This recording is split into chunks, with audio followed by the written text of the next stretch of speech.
अस्सलाम वालेकुम everyone, welcome to समीज़ learning. तो आज हम chapter number 7 algebraic fractions start करने लगे हैं। तो सबसे पहले मैं एक इसकी इंट्रोडक्शन की वीडियो बना रही हूँ। जो हमारा पहला इसमें टॉपिक दिया हुआ है ग्रेटेस्ट कॉमन डिवीज़र यानी कि जीसीडी। तो जीसीडी क्या होता है, एचसीएफ क्या होता है। एचसीएफ तो आपको पता है, वही एक्चुअली जीसीडी होता है। तो मैं थोड़ी सी इसकी एक्सप्लेनेशन एग्जांपल्स के साथ आपको देती हूँ कि किस तरह इसे सॉल्व किया जाएगा।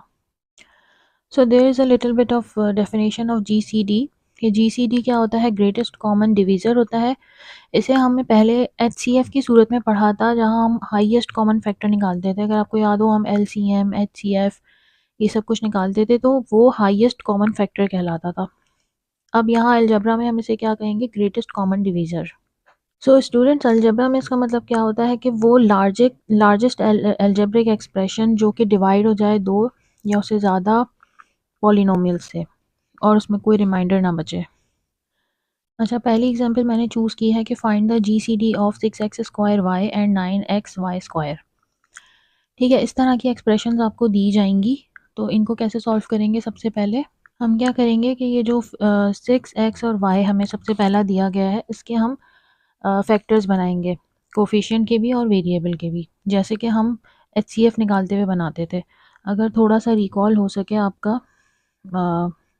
आपकी मेमोरी, तो सबसे पहले मैं 6 को लूँगी, 6 के फैक्टर्स बनाती हूँ मैं। अब 6 के कैसे फैक्टर्स बनेंगे कि 2 को 3 से मल्टीप्लाई कर दिया जाए, तो 2 3 जा 6। उसके बाद x के फैक्टर्स बनाइए। अब x यहाँ पे हमारे पास 2 है, x पे स्क्वायर लगा हुआ है, तो मैंने एक बार x लिखा, फिर मल्टीप्लाई बाय 2 बार x लिखा। फिर y है तो एक बार y लिख दिया। ये हमने इसके फैक्टर्स बना दिए। अब हमारे पास है 9x और y स्क्वायर।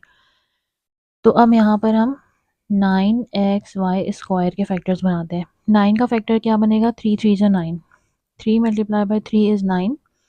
फिर x यहाँ पर आपके पास है 1, फिर y यहाँ पर आपके पास है 2, तो ये एक y और ये दूसरा y। अब हम क्या करते थे, अगर आपको याद हो तो ऐसे हम राउंड बना लेते थे कि कौन कौन सी चीज़ें कॉमन है, तो इसमें से कॉमन निकालते हैं। यहाँ पे देखें, 3 इसके पास भी है, इसके पास भी है, ये एक कॉमन हो गया। x इसके पास भी है, इसके पास भी है, ये भी कॉमन हो गया। और y एक इसके पास है, एक इसके पास है, तो ये कॉमन हो गया। तो हमारे पास जो GCD निकला, अब हम क्या करेंगे, सबको आपस में मल्टीप्लाई करवाएंगे। तो यहाँ पे मैं लिख देती हूँ GCD is equals to 3 multiply by x multiply by y। तो ये हमारे पास क्या हो जाएगा, 3xy। ठीक है, GCD इसका आंसर क्या है, GCD 3xy। तो ये हमारी है एग्जाम्पल नंबर 1। अच्छा, अब यहाँ पर एग्जाम्पल नंबर 2 जो मैंने चूज़ की है वो है कि हमें GCD मालूम करना है एक्स स्क्वायर माइनस 9 और x square plus 5x plus 6 का। ये वाला जो चैप्टर ना सॉल्व करने के लिए आपको प्रो होना पड़ेगा चैप्टर नंबर 6 में। वहाँ पे जो हमने फॉर्मूले पढ़े थे, जो हमने फैक्टराइजेशन पढ़ी थी, वो सब यहाँ पे इस्तेमाल होगा। कैसे सबसे पहले मैं एक्स स्क्वायर माइनस 9 को जो है वो सॉल्व करती हूँ। तो मैंने यहाँ लिखा एक्स स्क्वायर माइनस 9।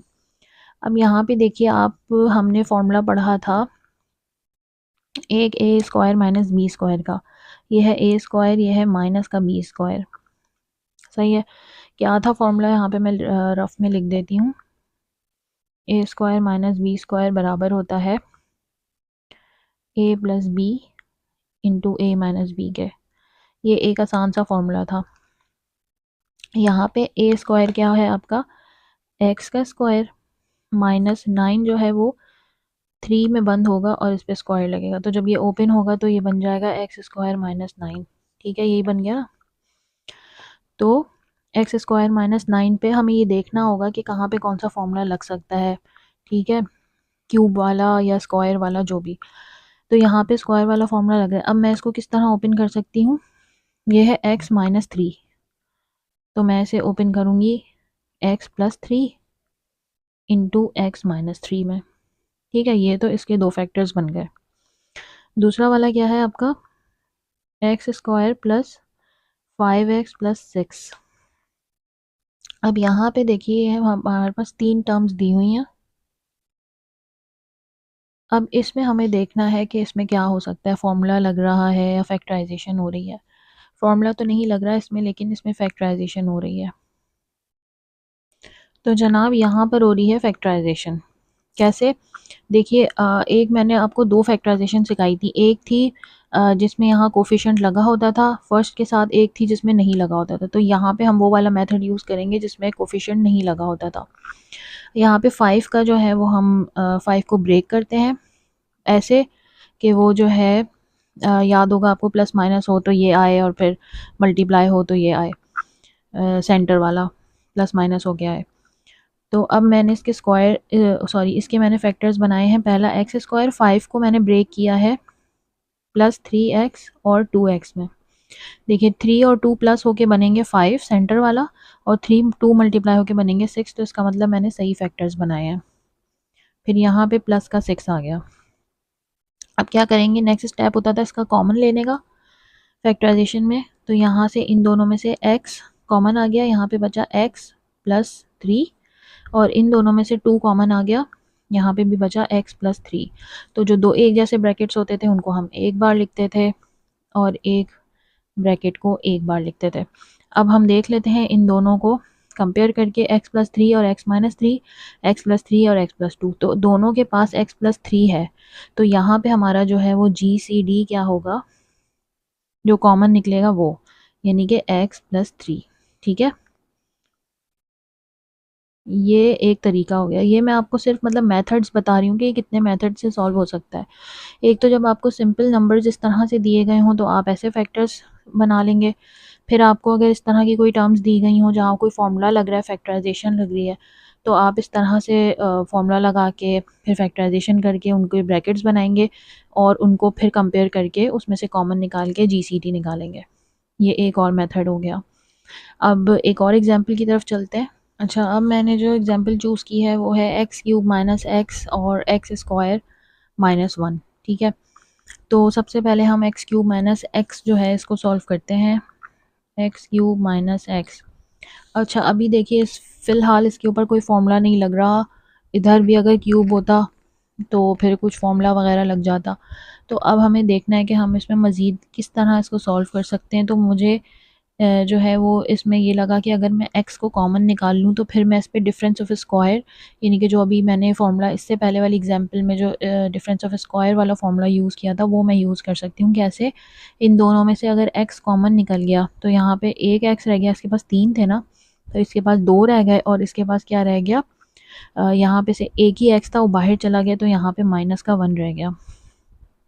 अब इस पे डिफरेंस ऑफ स्क्वायर लग सकता है कैसे, कि ये जो है x का स्क्वायर माइनस 1 का स्क्वायर, तो जब वो ओपन होगा तो वो तो एक्स स्क्वायर माइनस 1 ही बन जाएगा ना। ये 1 के ऊपर तो कुछ भी लगा दो वो 1 ही रहेगा। तो इस तरह से मैंने ये डिफरेंस ऑफ स्क्वायर क्रिएट कर लिया। अब मैं क्या करूँगी, नंबर 1 मैंने क्या किया, कॉमन निकाल लिया। अब मैं इसके ऊपर डिफरेंस ऑफ स्क्वायर का फॉर्मूला लगा देती हूँ। तो ये वाला x तो एज इट इज़ रहेगा, ठीक है, ये कहीं गया नहीं है, ये वाला x ऐसे ही रहा। अब इसके ऊपर मैंने फॉर्मूला लगा दिया, x प्लस 1 बन गया एक, और x माइनस 1। ठीक है, ये यहाँ पे हो गया हमारा ख़त्म। तो अब हमारे पास जो दूसरा वाला है वो है एक्स स्क्वायर माइनस 1। अब अगर आप देखें तो वो यही है, एक्स स्क्वायर माइनस 1।